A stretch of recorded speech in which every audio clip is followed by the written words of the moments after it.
Assalamualaikum warahmatullahi wabarakatuh. Bertemu lagi dengan Ibu Jumrotun dengan mapel ilmu pengetahuan sosial kelas 7.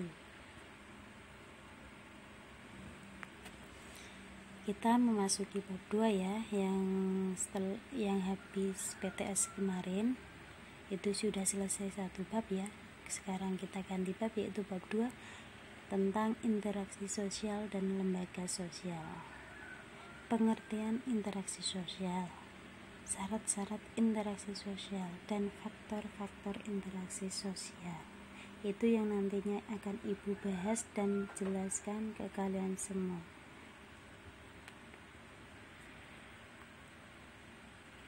Ya, coba kalian amati dan lihat benar-benar gambar-gambar, 3 gambar tersebut ya. Untuk yang pertama ada gambar siswa berjabat tangan. Untuk yang kedua ada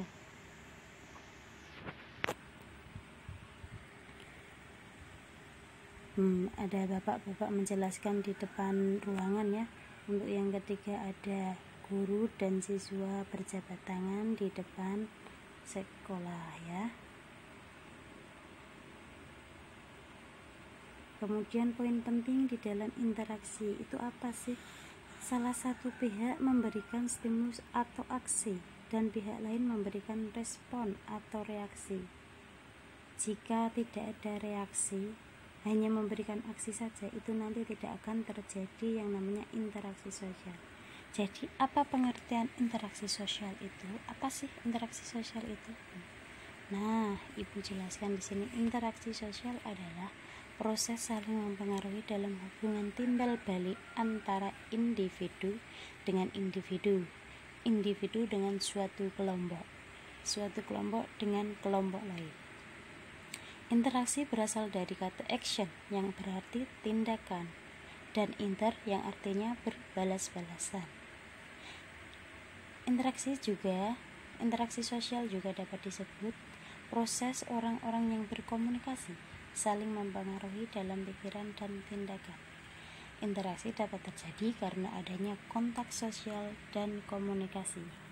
Jika tidak ada kontak sosial dan komunikasi, maka interaksi tidak akan pernah bisa terjadi. Nah, ini ada pun syarat-syarat interaksi sosial, yaitu kontak sosial dan komunikasi. Kontak sosial pun juga memiliki sifat tersendiri, yaitu bersifat positif dan negatif. Coba kalian lihat dulu dan amati gambar yang kontak sosial bersifat positif dan negatif. Itu yang sebelah kiri ada bapak-bapak lagi bekerja sama untuk merapikan atau gotong royong membuat jalan ya. Untuk yang kedua yaitu kontak sosial bersifat negatif. Ada pertikaian ataupun demo ya, semacam demo atau pertikaian itu di situ ya, gambarnya bisa dilihat. Kemudian kontak sosial bersifat primer dan sekunder. Jika kontak sosial bersifat primer itu yang sebelah kiri, yaitu bertemu secara langsung atau bertatap muka secara langsung, itu yang bersifat primer. Kemudian yang sekunder itu kita melalui alat ya. Semisal contohnya itu adalah teleponan ya. Jadi kita bisa melalui media apapun atau lewat telepon, surat dan lain sebagainya. Kemudian yang kedua, komunikasi. Unsur pokok komunikasi yaitu komunikator. Komunikator itu atau disebut dengan pengirim ya. Komunikan itu penerima, kemudian ada pesannya juga. Kemudian media apa sih yang digunakan untuk berkomunikasi. Kemudian ada efeknya ya. Ini faktor-faktor interaksi sosial. Ada 4, yaitu faktor imitasi, faktor sugesti, faktor identifikasi, dan faktor simpati. Faktor imitasi merupakan faktor mencontoh orang lain atau kelompok. Faktor sugesti merupakan pengaruh yang dapat menggerakkan hati orang. Sedangkan faktor identifikasi merupakan kecenderungan-kecenderungan atau keinginan-keinginan dalam diri seorang untuk menjadi sama dengan orang lain. Yang terakhir yaitu faktor simpati, merupakan kemampuan untuk merasakan diri seolah-olah dalam keadaan orang lain dan ikut merasakan apa yang dilakukan oleh orang lain. Ciri-ciri interaksi sosial yaitu jumlah pelakunya lebih dari seorang, biasanya 2 atau lebih. Jadi kalau cuma 1 orang itu bukan namanya interaksi sosial ya, melainkan perorangan. Jadi kalau interaksi sosial itu harus 2 atau lebih, kemudian berlangsung secara timbal balik. Jadi ada aksi ataupun respon ya. Jadi kalau diberi hanya aksi tidak ada respon, itu namanya belum interaksi sosial. Kemudian adanya komunikasi antar pelaku dengan menggunakan simbol-simbol yang disepakati. Semisal komunikasi orang yang tuna wicara, itu nanti ya komunikasinya lewat komunikasi apa. Jadi ada kesepakatan tersendiri. Kemudian adanya suatu tujuan tertentu. Dia itu harus mencapai tujuan apa sih, dia itu berinteraksi itu harus mempunyai tujuan tertentu ya. Ini ada bentuk-bentuk interaksi sosial, yaitu yang pertama asosiatif dan disosiatif.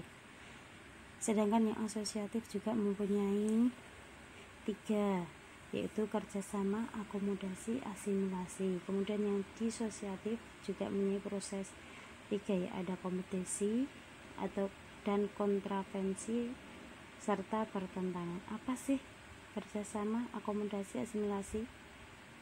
Pengertiannya mari kita lihat.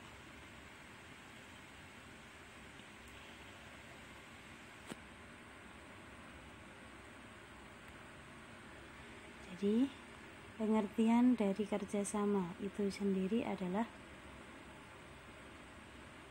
merupakan suatu bentuk usaha bersama antara beberapa orang atau lembaga tertentu untuk mencapai suatu tujuan bersama ya. Jadi semisal ada kerjasama membangun masjid ataupun membersihkan jalan dari sampah-sampah ataupun membersihkan sampah dari sungai-sungai, itu jadi usaha bersama antara beberapa orang atau lembaga untuk mencapai suatu tujuan bersama.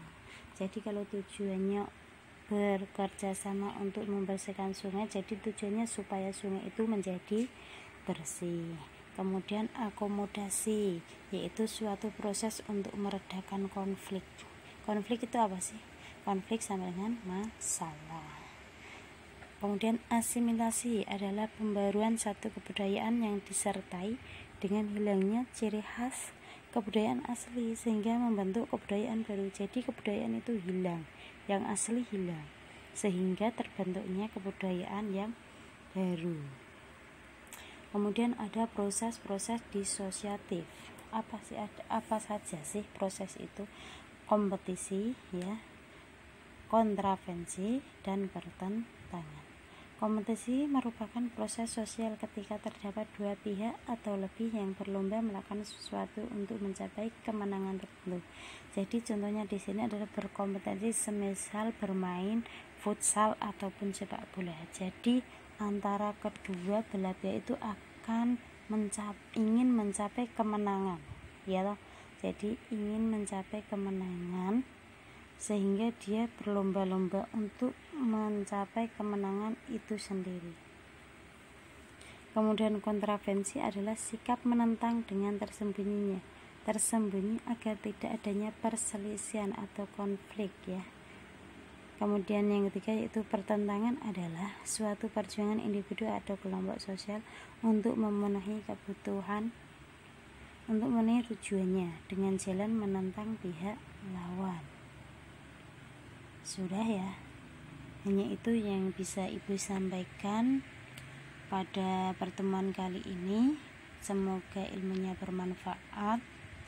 Jika tidak paham silahkan nanti tanya Ibu, langsung bisa komen di YouTube ini ataupun bisa langsung wapri ke nomor Ibu ya. Silakan jika ada pertanyaan yang ingin ditanyakan. Semoga apa yang Ibu jelaskan tadi benar-benar kalian cermati dan pahami betul sehingga dapat bermanfaat untuk kalian. Ya, Ibu akhiri sekian. Apabila ada tutur kata yang salah dan keliru, mohon dimaafkan. Wassalamualaikum warahmatullahi wabarakatuh. Terima kasih.